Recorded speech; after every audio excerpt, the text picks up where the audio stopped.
Hai teman-teman semuanya, Assalamualaikum warahmatullahi wabarakatuh. Balik lagi sama aku Linda Hermalia.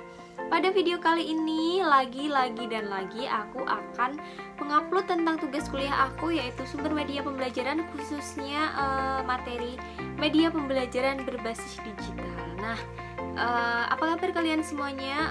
Minggu kemarin aku nggak ngupload video ya, karena tugasnya diliburkan minggu kemarin. Jadi aku akan mulai aktif lagi pada minggu ini. Dan kalian stay tune terus video aku. Jangan lupa untuk di like, komen, dan subscribe. Oke, kita langsung aja masuk ke videonya.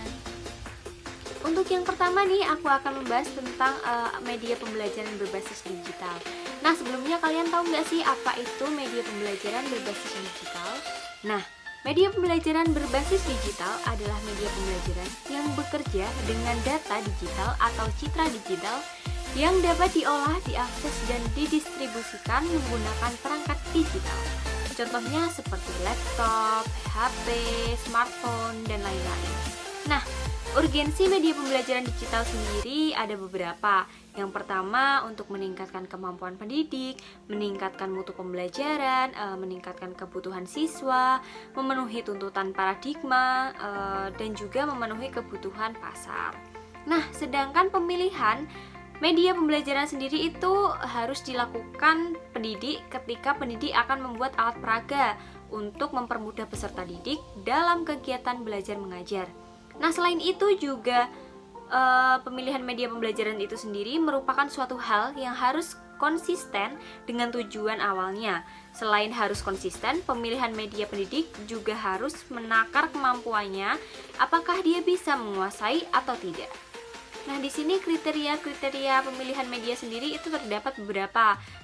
Ada kesesuaian dengan materi, tingkat kesulitan, biaya, ketersediaan mungkin ruang atau mungkin sinyal ataupun apa. Dan yang terakhir itu ada kualitas teknisinya.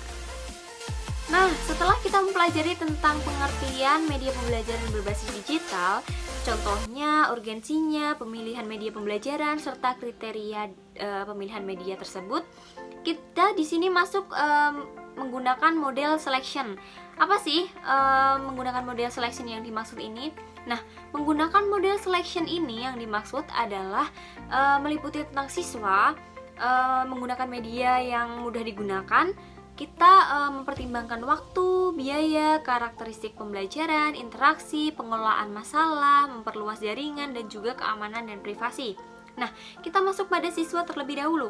Di sini untuk siswa itu, untuk pemilihan media harus disesuaikan dengan siswanya.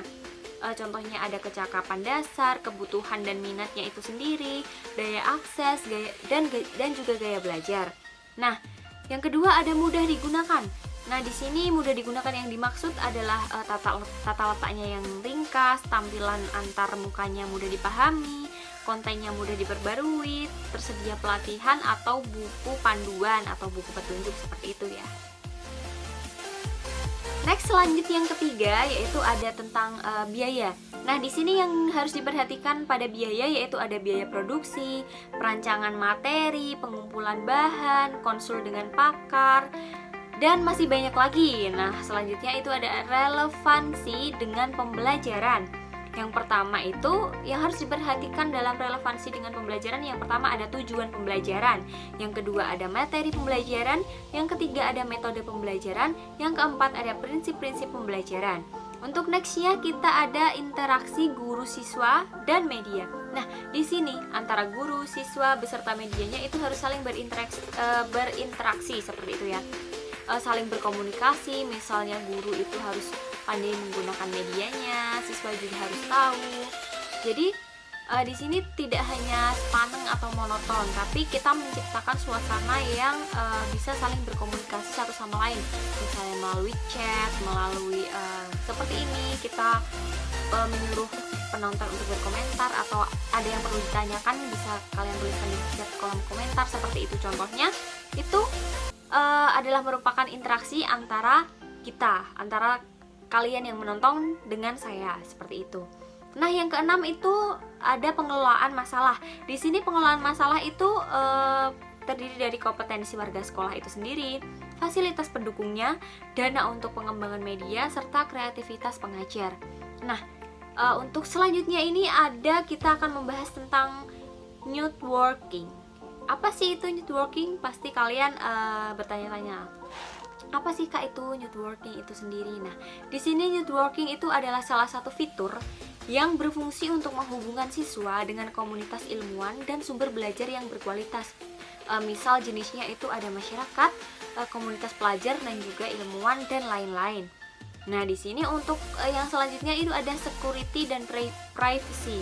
Di sini berkaitan dengan keamanan diri sih sebenarnya. Berkaitan dengan keamanan diri kita dan juga perangkat yang digunakan, baik secara maya maupun nyata. Nah, seperti itu ya. Nah, lanjut kita langsung saja pada materi selanjutnya, yaitu ada rencana pembelajaran model Azure. Nah, di sini itu ada analis learners, yaitu berkaitan tentang karakteristik umum, kecakapan dasar, gaya belajar, motivasi, fisiologis. Di sini karakteristik umumnya itu misalnya kita harus mengetahui tentang siswa berupa umurnya, jenis kelamin, tingkat ekonomi keluarganya seperti apa, dan juga prestasi dan masih banyak lagi. Nah, selanjutnya yang kedua di sini ada state standard and objectivize. Nah, di sini itu meliputi audience, behavior, nah dan masih banyak lagi. Nah, di sini audience itu sendiri pernyataan tentang karakteristik siswa yang menjadi sasaran pembelajaran. Nah, behavior itu adalah kemampuan baru yang akan dimiliki oleh siswa, seperti itu. Nah, di sini ada condition dan juga degree juga. Nah, condition itu di sini adalah kondisi lingkungan dan peralatannya. Lingkungannya seperti apa, peralatannya bagaimana. Nah, di sini yang terakhir ada degree. Degree itu sendiri adalah tingkat akurasi atau kefasihan yang harus dicapai siswa dalam kompetensi tertentu. Yang ketiga ada select strategi, teknologi, media, and material. Nah, di sini itu terdapat 3. Yang pertama itu kita harus memilih strategi pembelajaran yang baik, yang benar dan yang sesuai. Yang kedua ada memilih teknologi dan media pembelajaran. Yang ketiga ada memilih materi tersebut. Nah, yang keempat ada utilize teknologi, media, dan materials. Di sini itu kita pratinjau teknologi, media, dan materi harus paham ya. Yang kedua ada persiapan teknologi, media, dan materi. Nah, yang ketiga ada persiapan lingkungan, persiapan siswa, penyediaan pengalaman belajar, dan masih banyak lagi. Yang kelima ada require learner participation. Di sini kita butuh partisipasi siswa. Yang partisipasi siswa itu adalah sebuah kunci keberhasilan untuk proses belajar mengajar ya tentunya. Yaitu di sini juga ada student center learning. Nah, yang terakhir kita harus ada evaluate atau evaluasi.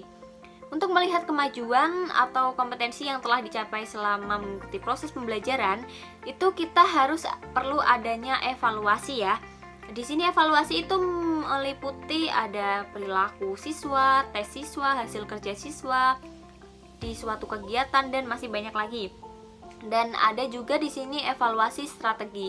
Evaluasi strategi ini adalah media dan materi yang dapat dilakukan dengan teman sejawat siswa yang telah mengikuti proses pembelajaran sebelumnya, memberikan masukan terhadap rancangan pembelajaran yang telah dibuat. So, itu tadi adalah rangkuman materi aku pada minggu ini, khususnya materi tentang media pembelajaran yang berbasis digital. Kurang lebihnya seperti itu. Jika kalian ada yang belum paham, boleh ditanyakan di kolom komentar. Dan jangan lupa untuk di like, komen, dan subscribe, dan share ke teman-teman kalian semuanya, biar aku tambah semangat untuk upload konten di YouTube aku ini. Jadi kalian bisa bantu aku untuk lebih semangat dengan cara like, comment, dan subscribe itu tadi. Dan see you di tugas-tugas aku dan video-video aku selanjutnya di minggu depan. Bye. Wassalamualaikum warahmatullahi wabarakatuh.